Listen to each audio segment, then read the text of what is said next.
Gostiona je način života. Gostiona je način života. Gostiona je način života. Gostiona je način života. Gostiona je način života. Bok ljudi, dobrodošli u još jednu epizodu podcasta Gostiona je način života. Sa mnom je danas Sanja. Sanja je trenerica za zdrave navike, ona nas uči kako da ipak malo zdravije živimo. I sama je postigla čudesne rezultate, u manje od godinu dana je smršavila 31 kilu nakon poroda i onda to održava već godinama. Sjajna osoba, super pričljiva, super zanimljiva, radi inače i za Herbalife, pa smo prošli onaj dio zašto oni djeluju ljudima ko sekta i zašto cijela ta priča djeluje fiši, a ne mora. I dakle, evo, stvarno jedan zanimljiv podcast, još jedan zanimljiv sugovornik, pa upoznajte Sanju. Evo nas u novoj epizodi podcasta Gostiona je način života, sa mnom je Sanja. Sanja je zapravo netipičan sugovornik možda za Gostionu, ali evo da ima i taj dio zdrave prehrane i zdravih navika. Sanja se upravo time bavi, usađivanjem zdravih navika ljudima koji uglavnom imaju nezdrave navike, ali Sanja je i sama prošla taj put, imala je 31 kilu viška. Ali evo sad uopće daleko od toga je i uopće ne mogu si ja ni zamisliti kako je to izgledalo s 31 kilo viška. Evo Sanja, prvo dobrodošla u podcast. Hvala ti lijepo. Pa evo, kako je prvo došlo do tog nakupljanja viška kilograma i mislim, cijeli taj tvoj put? Pa mislim da je taj put dobivanja kilograma nekako tipičan put većine žena, ne kažem svih, ima onih koji su malo osvještenije. Većina žena koje ostanu trudne i onda misle da trebaju jesti ne za 2 nego za 10, pogotovo ako su u okolini koja im non stop nešto nudi, non stop se nešto tako radi i to je nekako normalno okruženje. Ja sam u trudnoći dobila 25 kila, ostala sam trudna sa 6 kilograma, ajmo reći pod nekim navodnicima viška od onog što bi kao trebalo, mislim, i to je isto relativan pojam. Kao krivit će moj dijete. Ajmo reći, da, dijete je krivo. Kao jede mala. Jede puno, bila je gladna.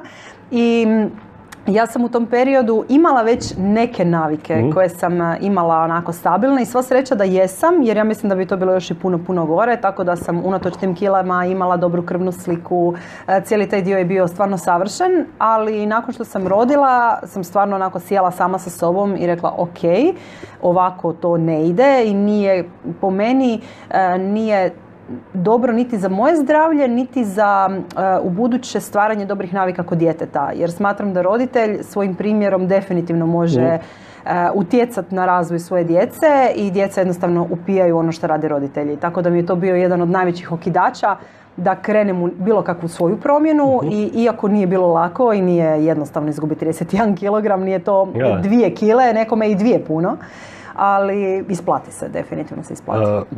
I što je najzanimljivije, koliko sam shvatio, uopće tu zapravo je bilo vrlo malo ili nimalo fizičkog rada, aktivnosti. Nimalo. To je samo kroz prehranu. Da, mislim, ja sam nisi sad povećala, idem trčat na nasip ili ne znam. Ja mislim da u životu nisam potrčala 3 kilometra.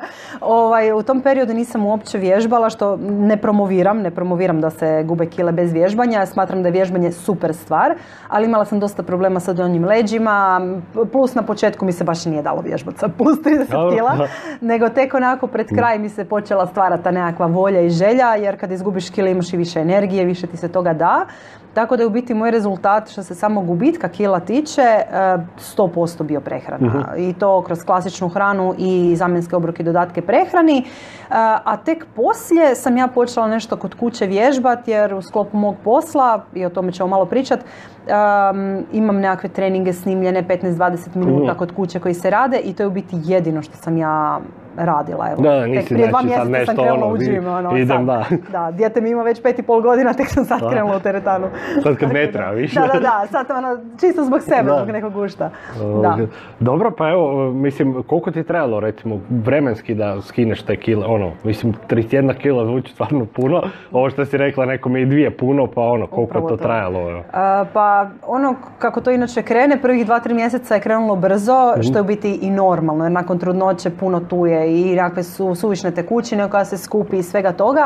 Tako da je prva 2-3 mjeseca to krenulo jako brzo i onda je stagniralo mjesecima, zato jer sam ja imala svoje borbe u glavi i to je u biti ono gdje većina ljudi posustane, jer misle aha, nema više dalje, dakle tu ću sad ostati, to je to. Na tipa nekakvih plus 15, plus 20. Ali ja sam bila svjesna, sva sreća, jer sam već godinama i prije razumijevala prehranu, čitala o tome, učila i educirala se, da je to jednostavno proces. I da ako i stojiš 2-3 mjeseca da nema veze i onda je doslovno u narednih 4 mjeseca sve otišlo. Dakle, ja sam ukupno 11 mjeseci bila na nekakvom... Manje od godinu dana si totalno promijenila. I isključivo, dakle, prehrana. Tako da mi je to stvarno nešto što je preokrenulo kompletan smjer i što se tiče biznisa i što se tiče privatnog života, jer u 11 mjeseci napraviti takvu transformaciju s time da meni koža ne visi, nemam nekakve nuspojave, pod navodnicima gubitka kilograma. Da, upravo to. I nisam bila na dijeti, što je jako bitno. Dakle, ja jedem sve, ja si napravim i palačinke, ja odem i pojest nekakav junk food kad mi ga se jede, odem i na picu, a nekad za ručak pojedem salatu. Dakle, naučila sam se tom balansu da mogu uživati u hrani, jer ja sam jako veliki gurman i jako volim papati. Dik sam po horoskopu, to je nekako logično. Da opet mogu imati taj nivo energije koji imaš kada ti je tijelo u balansu. Eto. Da, pa mislim, taj balans kad smo kod toga, ti kažeš mogu pojesti nekad, mislim, meni je, to smo već mi pričali, meni je to, imamo drugačiji pogled, jer meni je to povremeno, mislim, nešto više pojesti, to je puno više nego u tvojim očima, to što je kao puno već. Tako da taj balans tu bi trebao... Da, to je relativan pojam. Da. Relativan. Pa evo, mislim, da, kažeš, zapravo jedeš apsolutno sve. Da. Tu ti je pomogao Herbalife, kojim se inače i baviš, ali mislim u teoriji to se može postići bez bilo kakvih dodataka prehrane, samo nešto vjerojatno duže traje i nije takav rezultat toliko brzo. Pretpostavljam da je to je pomoć, jel, dodatno? Definitivno pomaže. Evo ja, na primjer, ja osobno jedem Herbalife 11 godina. Dakle, ja sam i u periodu kad sam dobivala kile i dalje jela Herbalife minimalno za doručak. Meni je to jedna super stvar, ujutro umjesto kave i to mi je odlično. Apsolutno se može napraviti rezultati bez. I ja to uvijek svima govorim i neću glumit glumu i pričat ne, ovo ti je čudotvorni napitak i samo tako možeš doći do rezultata jer to nema smisla.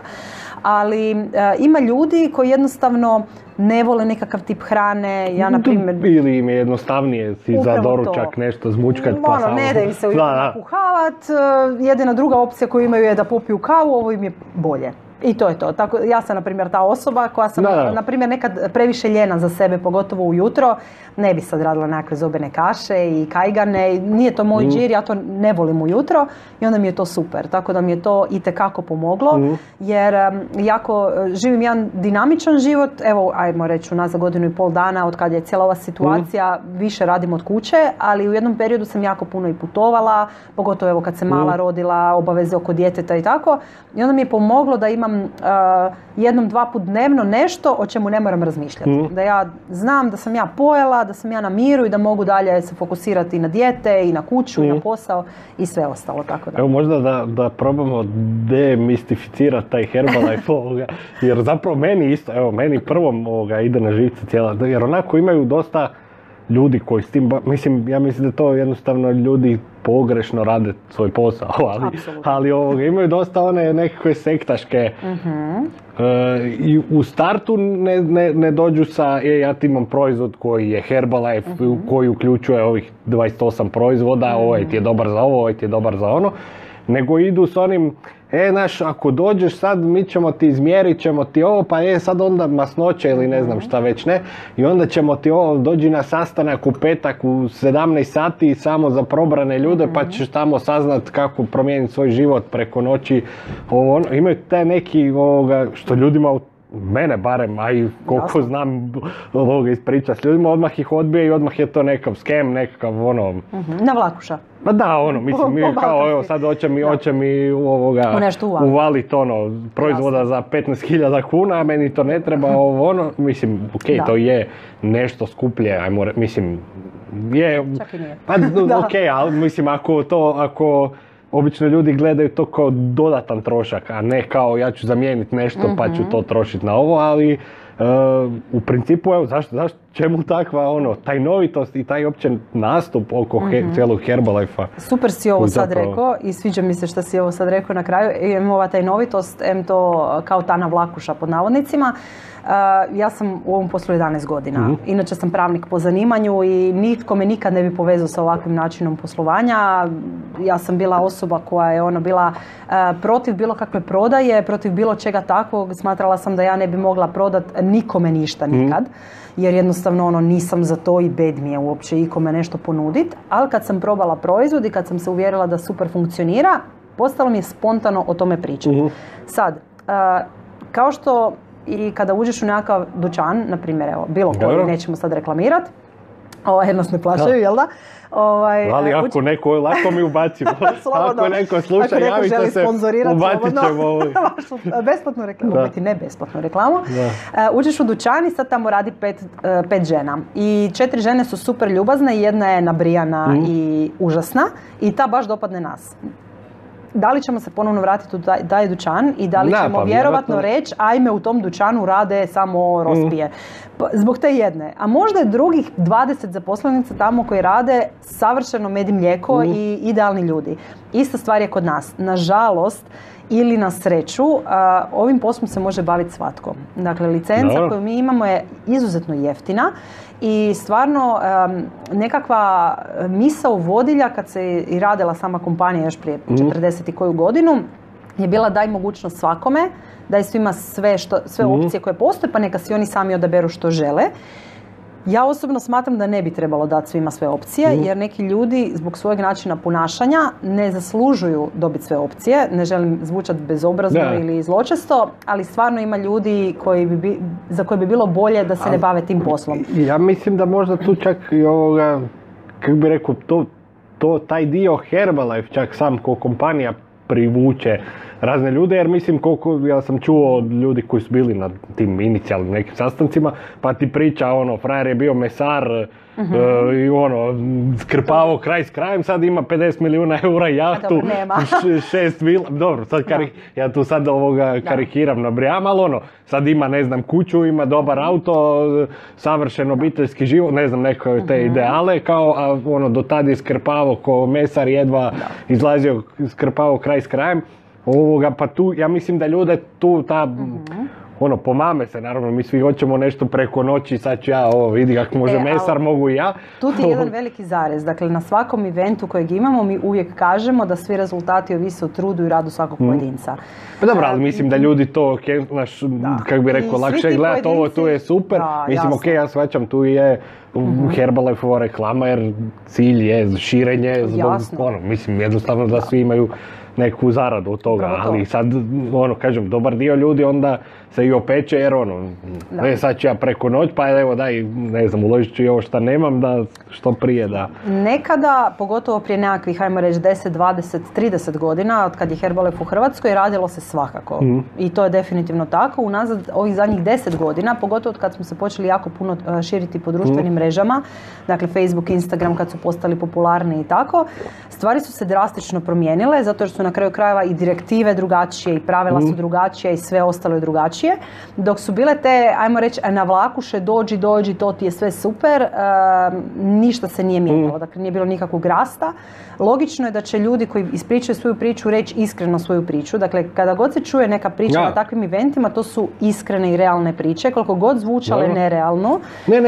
Mislim, evo, na kraju krajeva i tebi je to isključivo jedini posao. Mislim, ok, ti imaš tu i savjetovanja, ali prodaješ te proizvode kao posao. Ne? Znači, da dio ljudi, sigurno dio ljudi ima i više nego ti. Ima i tekako. Naravno, ima i imaju manje. Da, naravno, ali mislim, dio ljudi znači živi od toga i nije da je nemoguće. Samo trebaš koji u svakom poslu. I tekako. Mislim, ok, ako imaš, zapravo je vrlo jednostavno, ako ti imaš neki krug ljudi koji od tebe svaku mjesec kupuju iz tvojeg dućana, ajmo ga tak nazvat, odnosno preko tebe, onda ćeš ti imati za svojim I to je ne to, znam, doslovno. troškove svoje koje Pa da, imaš imat i ćeš svoje prihode Da. i to je to. Mislim, kao i u bilo kojem dućanu, kao i u bilo kojoj firmi.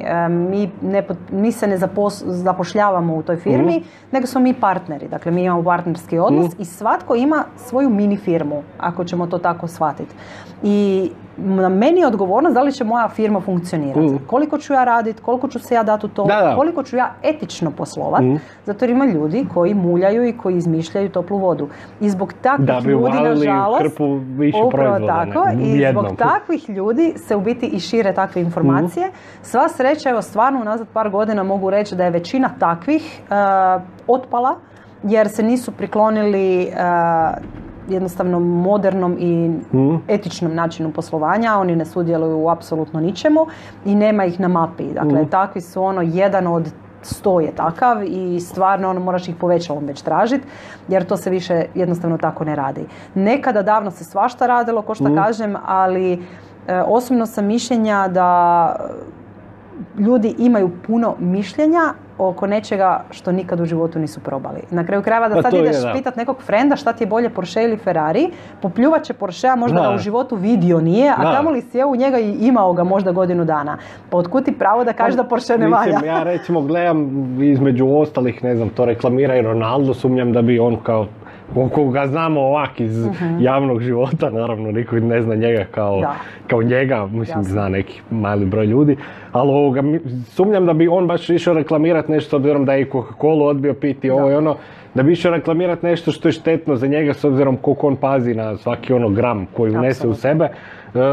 Tako da, mislim, on je samo jedan od tih sportaša, ali on je baš ekstremno. Prije nego što je službeno sponzoriran bio od Herbalife, to već traje godinama. Nisam sigurna, sad neću govoriti broj jer evo ne znam točno. On je prije toga još godinama već jeo Herbalife. Da, pa mislim, ali kažem, mislim, ne bi on sigurno da je sad nešto štetno, odvratno, pa ne bi rekao baš te pi ovo. Mislim, i okej, to je nekakav dodatak prehrani koji je skuplji od jednog, jeftiniji vjerojatno nečeg drugog, tu je ponuda, koji u svemu ostalom. Meni je super, na primjer, što smo definitivno broj 1 na tržištu što se tiče zamjenskih obroka i to na svjetskoj razini, preko 33% je samo Herbalife, a ima firmi malo more koji proizvode takve stvari, ali ono što je meni najbitnije je da ja imam s tim rezultat.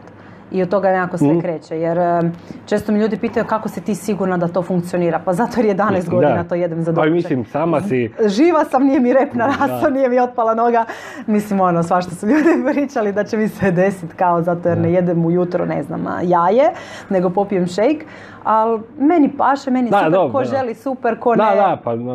ali mislim da je to ispravan. Taj pristup je ispravan. Za bilo šta, mislim, ako želiš, ja ću ti objasniti to je to i to, a sad ako ti želiš uzmi, a ako ne želiš ne moraš, mislim. Upravo tako. Ali ovo, kažem, obično ljudi imaju taj averziju prema Herbalifeu, ali i nizu takvih drugih firmi, jer je doslovno ko Jehovini svjedoci. Imate minutu da pričamo o... Da, imate li minutu da pričamo o osiguranju.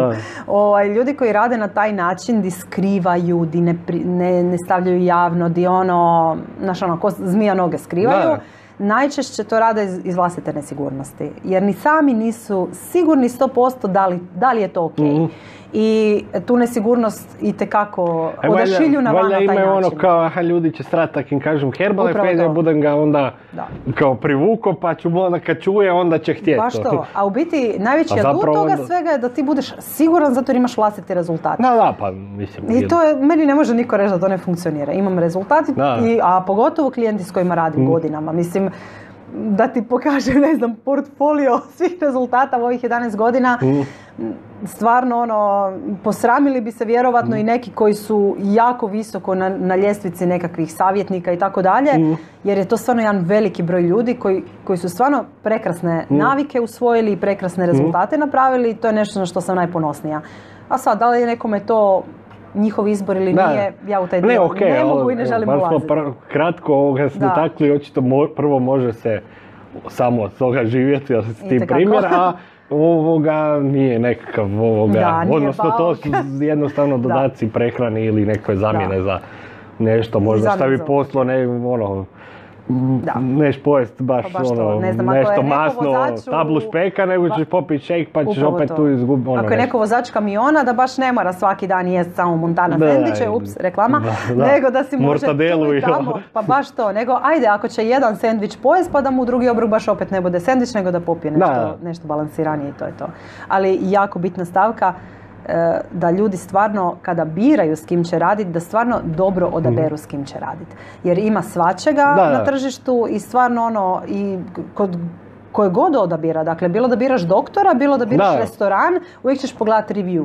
Dakle vidjet ćeš da li ta osoba ima nekakav rezultat iza sebe, da li to što priča drži vodu. I onda neće biti takvih nevlakuša. Tako da ne treba biti brzoplet. Evo sad smo izreklamirali Herbu, nek se jave u inbox slobodno s ponudom. Mogu ja i shake piti, ali samo da, evo sad da se ovako u ovaj generalni dio vratim, dugo zapravo savjetuješ ljude da u svoje zdravije navike, odnosno da poslože tu nekakvu svoju prehranu prvenstveno, onda vjerojatno i da se malo pokrenu i ovo, ali pa evo, koji su najčešći nekakvi problemi ili greške koje ljudi rade ovo? Jer mislim da je dobar dio toga ne bih rekao urod, nego usađen od malih jer kod nas je, ne znam, evo sad će biti blagdan i Božić je to mora biti 6 sljedova, Bez 6 ne prolazi. Da, mislim, izopćen si iz obitelji, ako nemaš 47 vrsti kolačar, kako sad jednu. Barem. Da. I mislim da i generalno su količine, ne samo Božić je ekstremni primjer toga, ali i generalno, da, jede se jako puno mesa, jede se jako puno svih tih prerađevina, ali ono što su temeljni problemi čak i nije odabir namirnica, nego te neke sitne navike na dnevnoj bazi koje ljudi uzimaju zdravo za gotovo. Kažem, opet krećem iz nekakvog svog primjera jer sam bila osoba koja je jela jednom dnevno, sad jedem 5-6 puta dnevno i vidim koliko mi je bolje. Kak je 5-6 puta? Ja to ne mogu. Postepeno. Znaš ne znam, ne jede mi se toliko pa, upravo zbog toga što je metabolizam jednostavno naviknut na to, organizam je naviknut na to i nije lako sad od jednog obroka doći na 5. Pazi, ima i ljudi koji naprave fenomenalne transformacije sa jednim obrokom na dan. Ima i nutricionista koji kažu pa dovoljno ti je jesti jednom. Dobro, ima i ona, mislim, onaj intermittent fasting koji na tom počiva zapravo da jednom dnevno ili idealno jednom dnevno. I super kome to funkcionira. Većini koje sam ja barem upoznala nije dugoročno održivo. Ja nekako krećem, uvijek kada pričam sa ljudima, vidim kakve su im trenutne navike, oni mi kažu kako se hrane kroz dan. I uvijek radimo na tome da ako nešto i mijenjamo, da ta promjena koju oni uvrste može trajati dugoročno. Jer bilo koja promjena za koju ti već znaš da nećeš izdržati dulje od mjesec dana, pa nema smisla. Jednom sam čula jednu pametnu stvar, a to je da li bi se tako htio hraniti cijeli život. Ako je odgovor ne, nemoj ni kretati. Da. I to je tako. Da, to zapravo bi trebalo naći nekakvu sredinu što tebe veseli. Upravo da s guštom to pojedeš. Tako je. Ili zamijeniš sa šejkom, ali nije ni bit, mislim, ne moraš nego ajde da gledamo i bez dodataka prehrani, nego da jedeš nešto da ti je gušt, a opet da ti daje rezultate. Dakle, ako gledamo na to da je... ali jel ljudi uglavnom šta previše pojedu u smislu količine, ili, mislim, jer zapravo je ključno kod mršavljenja nekakvog, onda i nekakvih zdravstvenih benefita, ali je ključno pojest manje kalorija nego što ih potrošiš. Tako je, kalorijski deficit. Sad ako ti trčiš maraton i pojedeš kreker, vjerojatno ćeš zmrzaviti. Ali ako nakon tog maratona pojedeš 28 janjaca, vjerojatno nećeš. A pogotovo još ako makneš i maraton. A pogotovo ako nema maratona. Ono što većina ljudi radi je da nisu ni svjesni koliko jedu. To je pod broj 1. Evo, mi sad imamo ispred sebe kavu.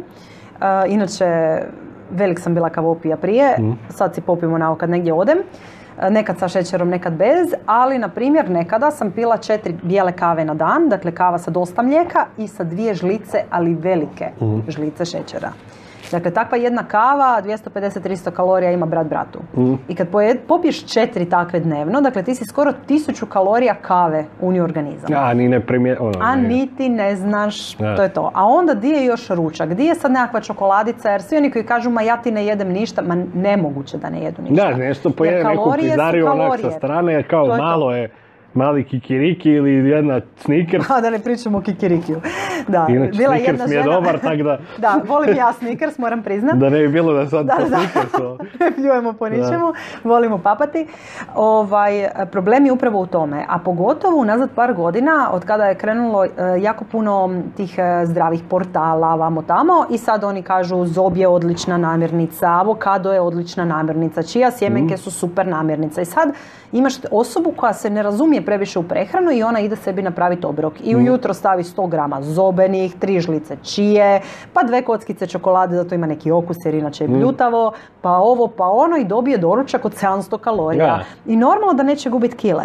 Ja sam imala nebrojeno mnogo ljudi koji su došli sa takvim mindsetom. Oni jedu zdrave namirnice, ne jedu ni junk. Da. Nije da oni ujutro odu u pekaru i pojedu 2 bureka. Da. Dakle, ne, oni jedu ujutro zobene kaše i to ono sa suzom u oku, Da. jer bi radije možda išli u pekaru i nemaju rezultate. Jako često precijene ono što u biti unose u sebe, to je broj 1. Isto tako čest je slučaj, to je gotovo da svatko to radi kome se javi, jer nekako to je ciljana skupina koja želi neku promjenu, a to je da ne stižu jest. Imaju razne obaveze, danas je to navike. posao, To je to. I onda ti pa ne jedeš trčiš cijeli poslije dan. posla, po Da. dijete, ideš dogovor Pa ovaj, razvoziš onaj, na da. sportove, na ovo, Da, na da. ono, sjedneš da nešto pojedeš tek u 8 na večer i onda si toliko gladan da ne da ćeš pojesti ono što si namjeravao pojesti, nego još poslije počopkaš pola frižidera, kutiju domaćice, opet reklama, Da. i jednostavno uneseš 3 puta više nego što bi unio jer si pregladnio. Pa da, ne znam, ta konzumacija kave u prekomjernim količinama također je jedan od čestih slučajeva, premala konzumacija tekućine, dakle čiste vode, pa da ne govorimo o tjelesnim aktivnostima. Otprilike, ne znam, svaki 5., 6. odrasli stanovnik Hrvatske se bavi bilo kakvom tjelesnom aktivnošću. Pa makar da hodamo malo više, da, ne znam, izađeš na jednoj tramvajskoj stanici ranije. To isto nedavno sam gledao, mislim da je na podcast Inkubator bio neku da Hrvati vježbaju, ne znam, tipa stvarno samo 10% ili tak 13%, onak Jako je mali neki, broj. baš jako mali broj ovoga, već ne znam, tipa Slovenci su na 20, Da, 30, Slovenci su tu već su tu duplo bolji, od nas. 3 put bolji od Oni nas. općenito imaju puno otvoreniji taj nekako stav prema i balansiranoj Imaju hrani i one svemu. planine, Alpe, pa Da. onda hodaju, mislim, moraš hodati. A di nam je Sljeme tu 5 minuta od nas? Ko će sad do Kako hoće Sljemena? do Sljemena, daleko je. Da. Njima lako kad je Slovenija mala, pa prošećeš. Di god se okreneš Da. planina. I u biti najveći problem u tome iz nekakvog mojeg stajališta su djeca. Jer danas kad odeš u, ne znam, vrtić ili u školu, evo moje dijete u vrtiću, od 20 djece, već 4 do 5 ima prekomjernu tjelesnu težinu. I naravno da nećeš stavljati dijete na dijetu i branit mu da jede ne znam šta, ali to su neke stvari koje kreću od samog početka. Od toga da kada dijete počne jest krutu hranu, da im se ne stavlja šećer, da kada počnu jest ujutro doručak klasični, dakle a ne mlijeko, da im se ne napravi odmah nekakav XY proizvod dječji koji se reklamira kao zdrav, nego ajmo se malo potruditi toj djeci stvarno napraviti nekakvu hranu kako spada.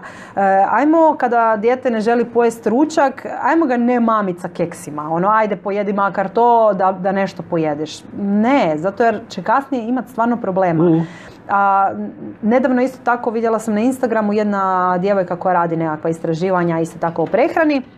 Bila je u... Šulja. Šulja nam se hrana. Da.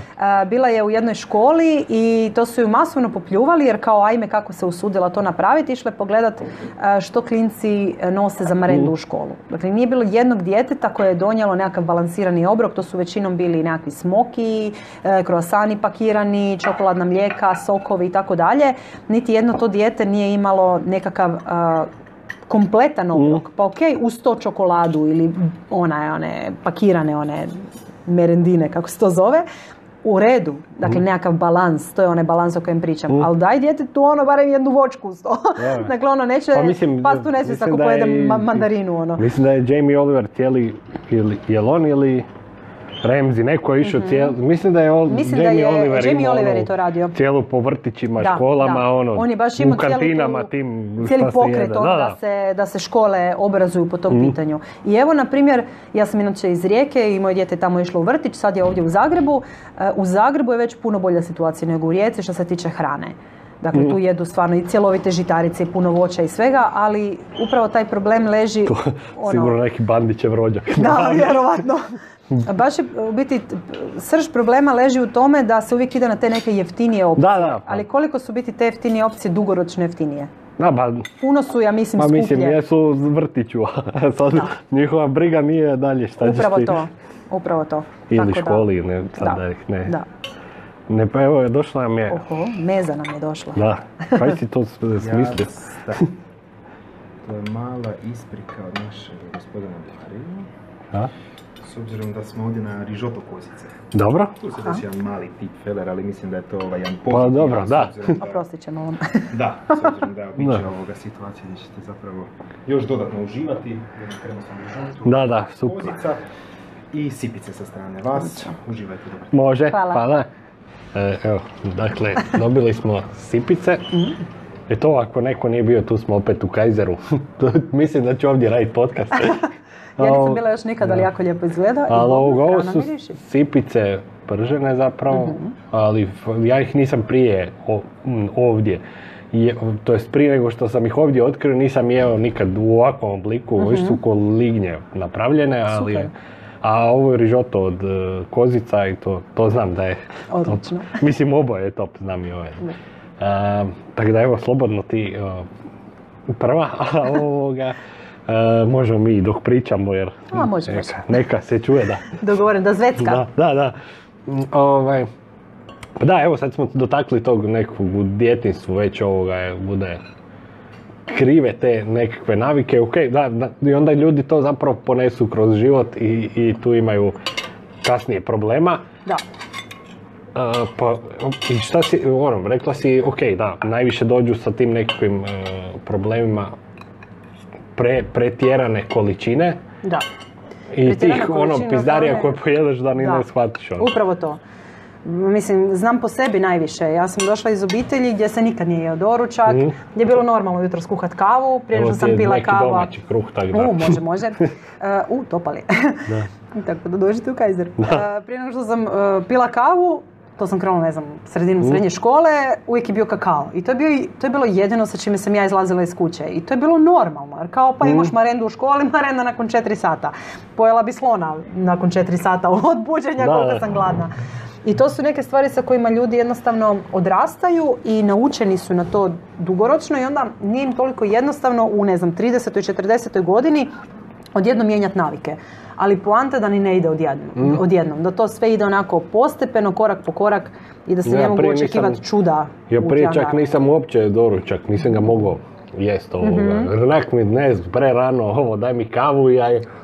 Većina ljudi je tako. I onda bi pojeo keks, jer prije kad sam pušio, ono je bilo samo da mi... Barem nešto, da ne želudac, kava i cigareta, a prije toga 2 keksa, sam tek toliko kao doručkova. Da se nešto zgricka. Pa je. Ali to su baš obrasci ponašanja koji su većini ljudi isti. To je jednostavno tako. Ili s druge strane jedu premalo. I onda im se metabolizam toliko uspori, toliko ga spuste, da što god da pojedu se debljaju. Ali doslovno im tijelo radi, radna temperatura 700 kalorija, ako pojedu preko debljaju se. Užas. To je stvarno koma. A da ne govorim o dijetama i o tim nekakvim stravičnim metodama prehrane. Kontraefekt zapravo. Užas. Mi sama sam isprobavala svašta. Još prije, jer sam uvijek imala problema sa kilama. Ono što bi rekla, pogledam ružno u frižider, odmah mi se zalijepe 2 kile i to je tako, ali to je dugoročan problem najviše zbog psihe, jer ljudska psiha tu jako puno je pod udarom. Jer zamisli ti sad da si na nekakvom rigoroznom programu, kao ne smiješ jest ništa, svi oko tebe uživaju, a ti jedeš dvopet. Se, a debljaš se. I onda, na primjer, tako u 2 tjedna izgubiš 2 kile iza uha i onda dobiješ 3. U naredna 3 dana. Pa brate mili, osjećaš se katastrofa. I poremećaj prehrane, strah od hrane, užas. Dakle, to je stvarno veliki, veliki problem, pogotovo u današnje vrijeme. Jako puno cura baš ima, pogotovo cura, ali i dečkiju. Ima i tekako puno problema baš zbog toga. Koliko je normalno nekim, recimo, kako bi rekao, brzina, jer opet neko, ti kažeš u 3 dana zgubiš 2 kile i što nije realno niti normalno, niti bi trebalo. Izbaciš iz sebe. Mislim, Da. I onda se to vrlo brzo vrati. Koliko je neko s čim bi ljudi trebali biti, recimo, zadovoljni, kao? Pa tu bi odmah dala jednu digresiju, a to je da ja osobno kada radim sa klijentima, odmah im u startu kažem da kilogrami uopće ne igraju nikakvu ulogu. Da se mene pita, ja na razini Hrvatske sa kolegama organiziram nacionalne fit izazove koji idu jednom mjesečno. I u tim izazovima jedna od stavki koje moramo gledati, čisto zbog odabira pobjednika i tako dalje, su kilogrami. Ali da se mene pita, kile se ne bi gledale.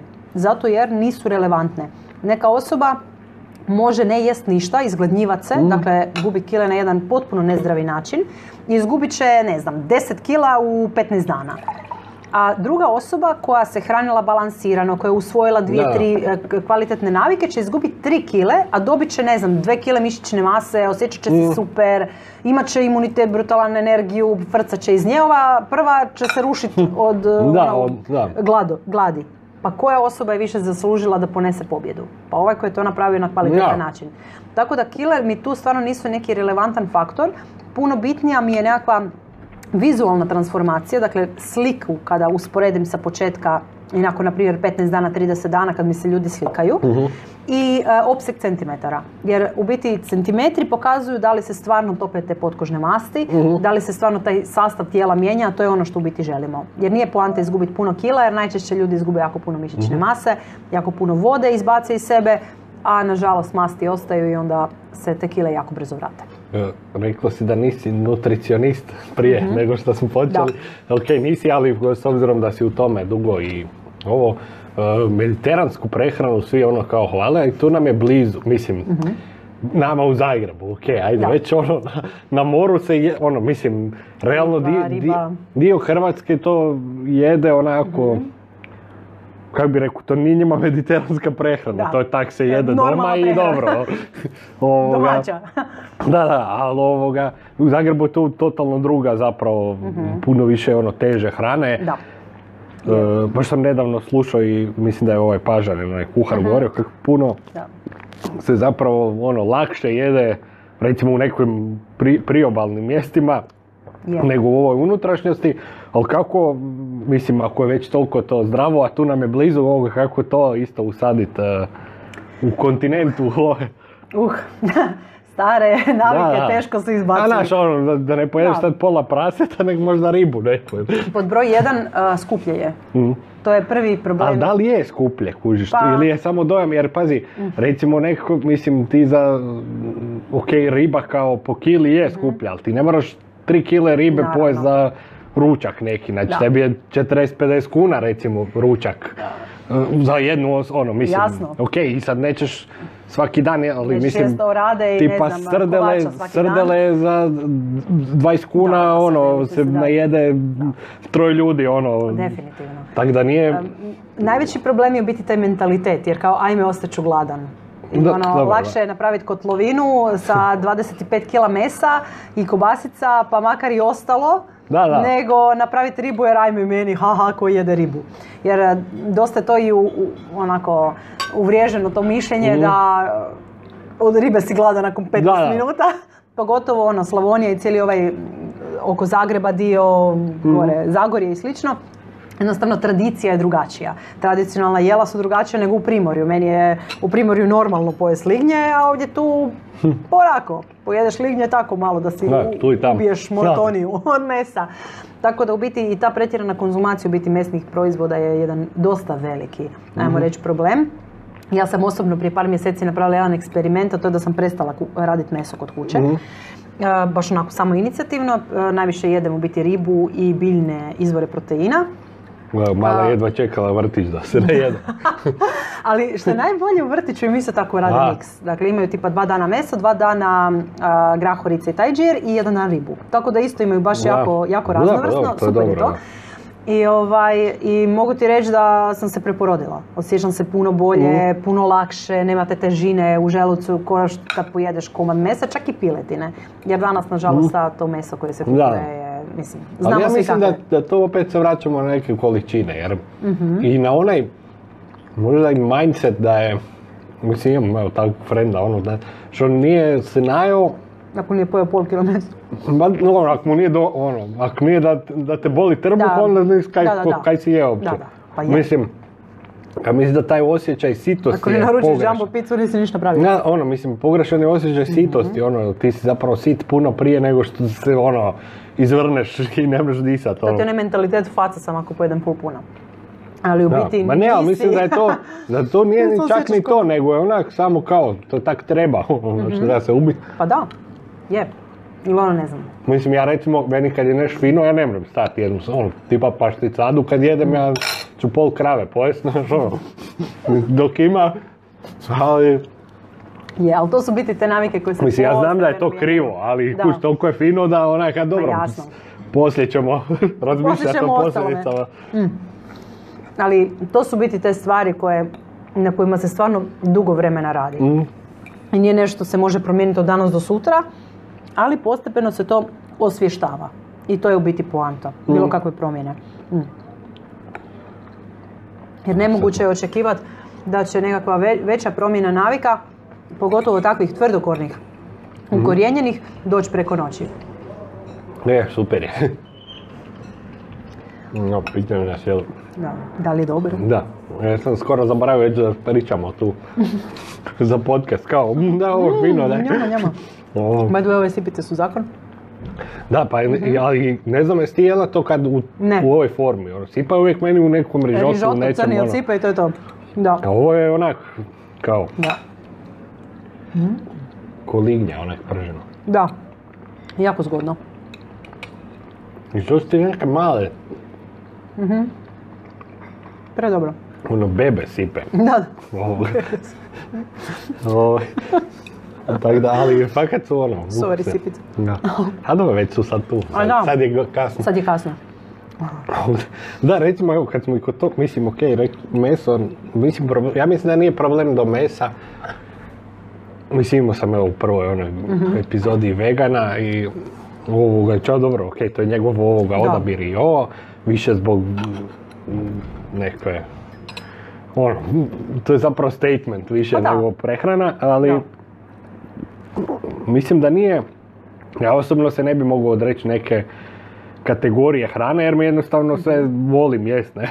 I onda sad da se ja, ili kad ekipa kaže neću više ugljikohidrata, sad da ja maknem, znaš, mogu ja pripazit pa ih ne jest neko vrijeme, u toliko im je ovo, ali sad u stilu da ja nikad više neću jest karbonaru, nema šanse, mislim, ili nešto ili ovo je risotto, ali ja mogu sad malo smanjiti, ili tipa meso isto, kužiš, posebno, ali ja mislim da se i tu sad radi ovo što ti rekao, kužiš, zato mi tu dobijemo škart, to je sve puno nekakvih aditiva, lijekova, ovog, i te životinja i biljke, realno, mislim, sve prskano je sa pesticidima, da ni ne znamo šta je. Tako da mislim da je tu, znaš, sad nije da nužno jedeš zdravo ako sad izbaciš meso ili ne, nego poanta je zapravo, što onda bude i skuplji način prehrane, da nađeš ovo što je organski, što je neko se potrudio malo više, da... Pa da, znaš... Tipa kad kupuješ jaja, da ih ne kupiš baš u dućanu nekom, u supermarketu, ili, jednom ćeš kupiti, jednom ćeš kupiti tamo, jednom ćeš, ne možeš uvijek. Da si malo kombiniraš. Jer ima toliko OPG-ova, toliko načina da se nađe zamjena, a i nije čak neka drastična razlika. Čak nisu često ni skupi jer oni nemaju zapravo tržište, jer ljudi baš neću kod njega. Onda ne smiju nabiti puno cijena jer neće niko kupovati od njih. Pa pogotovo, ne znam, imaš i one OPG-ove gdje možeš naručiti, ne znam, kašetu povrća.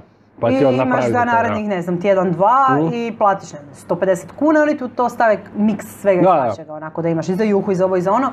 I to je super stvar, ne moraš ići u dućan stalno, uštediš u biti zato jer ne ideš svaki dan u dućan, nego odeš jednom tjedno. Odeš u dućan, onda tu ću ovu čokoladicu, onda ću ovo, onda ću ovu, daj mi ove 2 pive, pa ovo, pa bocu, onda na kraju kupiš i ovo što ti treba i što ti ne treba. 100 stvari, pa vidi ovo je na akciji, baš bi to mogao, a uopće ti ne treba. Da. Ja sam drastično smanjila troškove, na primjer kad sam počela odlaziti u dućan jednom tjedno. I to u biti učim i svoje klijente da imaju popis nekih namirnica koje su im ključne, koje im baš trebaju na tjednoj bazi a onda one ekstra stvari, ok, kad odeš kupiš si još nešto tipa ekstra. Bajdera, Na primjer, to je Pringles. ključno, a ovo... Na primjer, chips koji je Pringles, sad na to, akciji. to staviš sve pod ključno i Pringles onda 10 kao... kuna kupujem.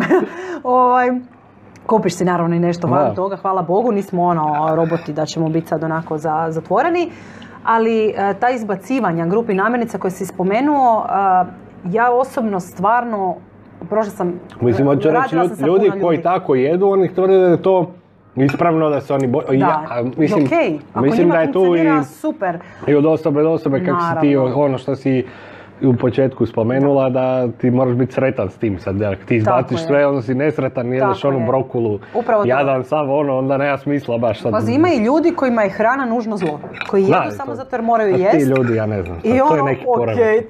to nešto ne valja. Ja jedem i obožavam hranu. I stvarno volim, jednom sam bila dobila jedan komentar od jednog dečka, bili smo, gdje smo išli, u neki tu restoran u Zagrebu, reklamiramo opet. Da, možeš, I ako je dobar. da. Ak nije, I onda kaže ništa. on meni kao, kako je tebe lijepo gledat kad ti jedeš. Ti tako guštaš u toj hrani, ali ja stvarno obožavam, pogotovo kad je nešto fino. Neću sad jest, Da. ako mi je nešto Da. bez veze, ne. I sad da se, ono što si ti prije rekao, da se kompletno izbaci nekakva grupa namirnica, meni to uopće Pa nije ne, sad ja opcija. neću više nikad slatko, pa hoću, Ne, mislim, znaš, nema ono, šanse. mislim, okej, Da. kažem, treba ovo što ti govoriš, balans, kuć nekav, da ne, sad ne, Upravo tako. Tipa ne znam, ako radim palačinke doma, sad ne znam, radim ih 5 puta. 4 puta ću umjesto bijelog šećera staviti eritrit. Umjesto običnog brašna ću staviti bijelo pirovo brašno. Neće se osjetiti nikakva razlika. Dakle, okus i tekstura su identični. Dobro, sad tu. Identični. Ali vjeruj mi, identični. Ja je normalno sve. Da. Dakle, takva jedna palačinka po komadu ima skoro 100 kalorija manje nego obična. Jer ću staviti Nutellu, Da. ja ju volim. Ali sam tu već smanjila u jednoj drugoj mjeri. Da, okej, I da, tu si negdje to, malo, okej. kužiš. I ne znam, kada radim receptiće svojim klijentima ili kada ih dijelim, ima na mojem Instagramu dosta toga, ima i recept za pite, ima i recept za tiramisu, ima i recept za braunije, ali u svakom je nešto mrvicu izmijenjeno. Dakle, umjesto nekog sastojka Da, koji bi da, imao nije 5 možda, puta da. više kalorija i masti, sam stavila neki drugi. Tako da i ti dalje uživaš u tom okusu i nećeš možda svaki put to tako Da. napraviti, ali jednom od 2 puta hoćeš. Da. I tu si već napravio veliku stvar u biti za sebe. Da, posebno. Na dugoročnoj A i bazi.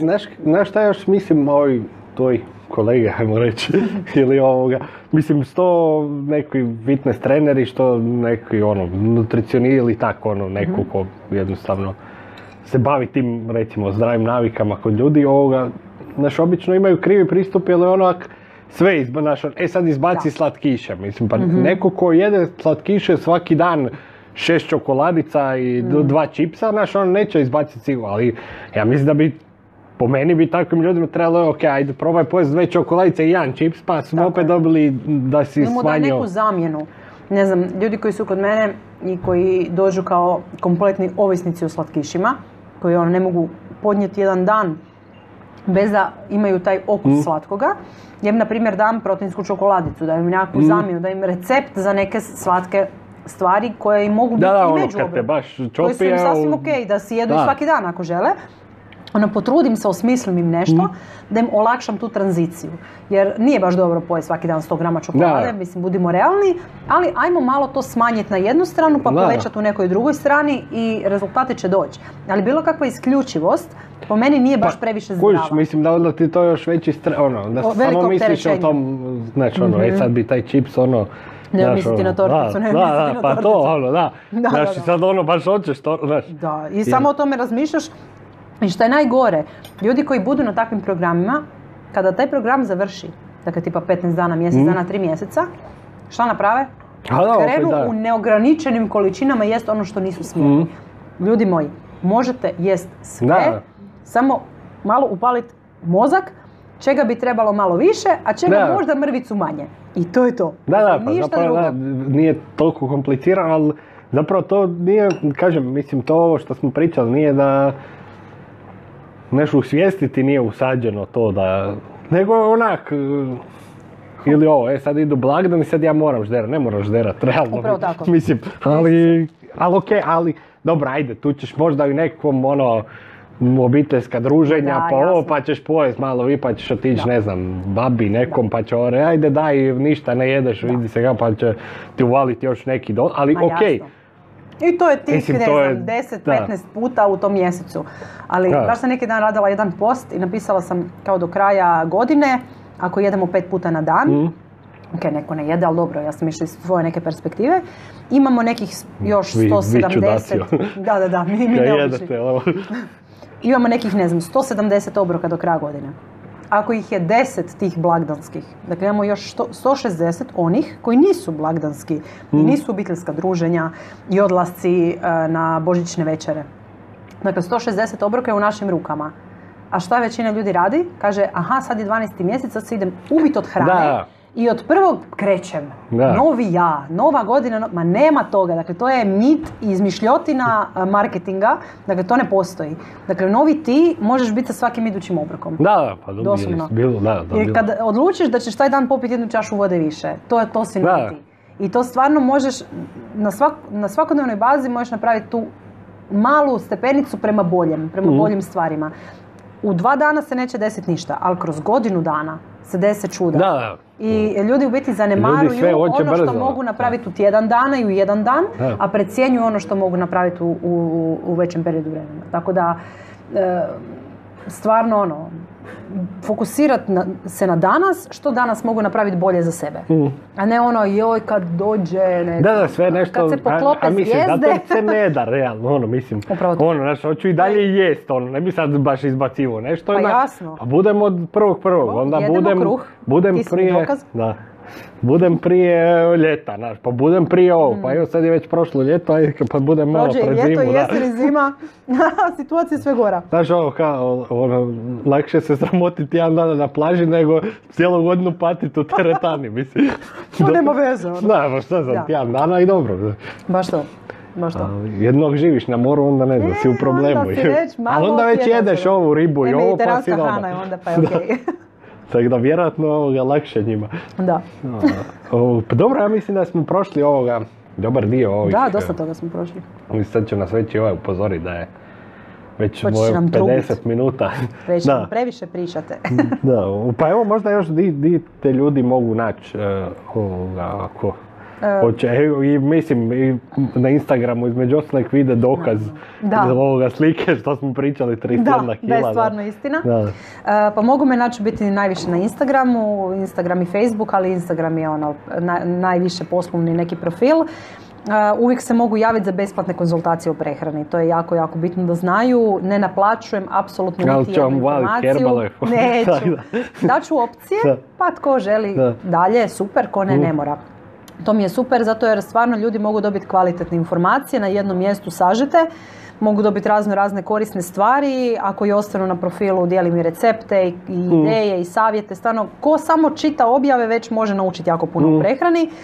A ako Da, pa mislim, poželi možeš. baš da mu budem savjetnik i tako dalje, naravno preduvjeti da su na programu koji uključuje Herbalife, ali nakon konzultacija ne moraju kretati.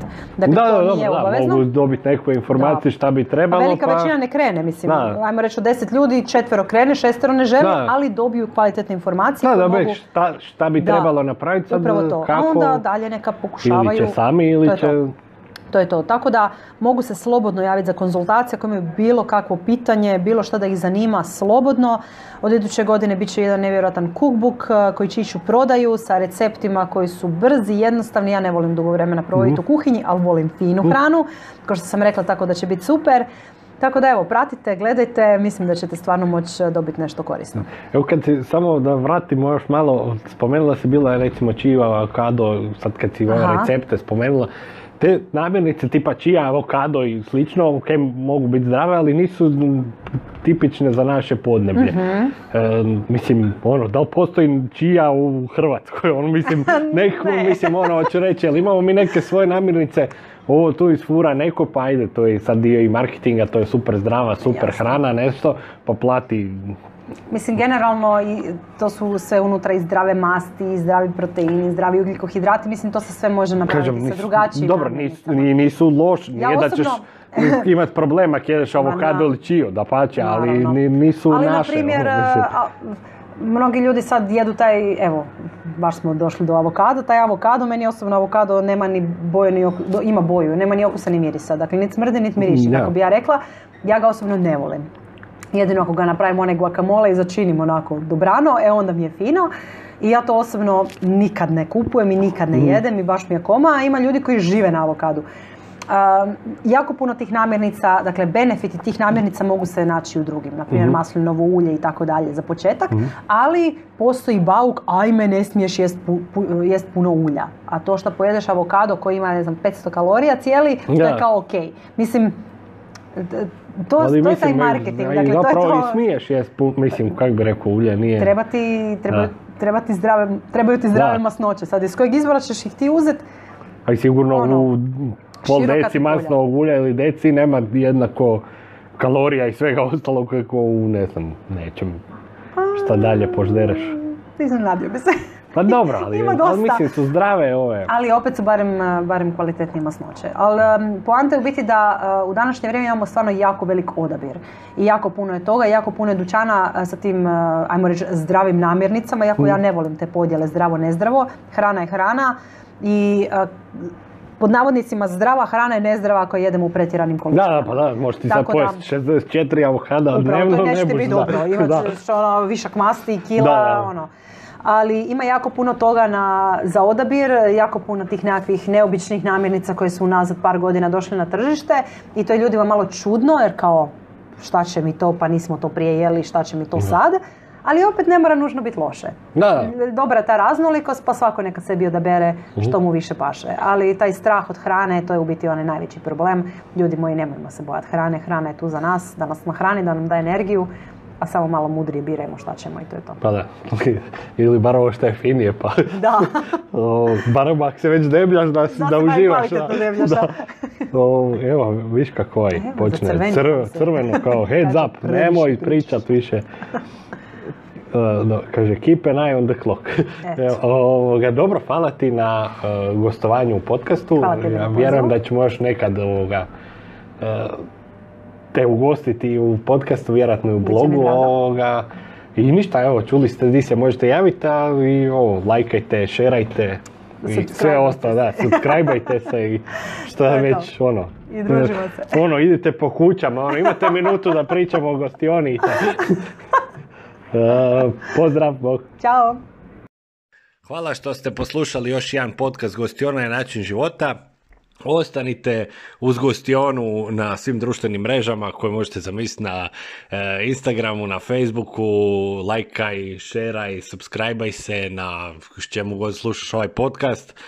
Možeš me zapratiti na TikToku, tam imam cool videe di neke pojest u Zagrebu i okolici, ali i u drugim dijelovima Hrvatske. Uglavnom, nadam se da vam je bila još jedna epizoda zanimljiva. Sljedeći put ponovo dovodim sljedeći tjedan novog sugovornika i mislim da ću nastaviti u ovom zanimljivom tonu. Ako ti se nešto sviđa, posebno reci, predloži nekog sugovornika. Ako ti se ne sviđa, isto reci pa ću probati popraviti. I ništa, slušamo se i čitamo i vidimo dalje. Bok!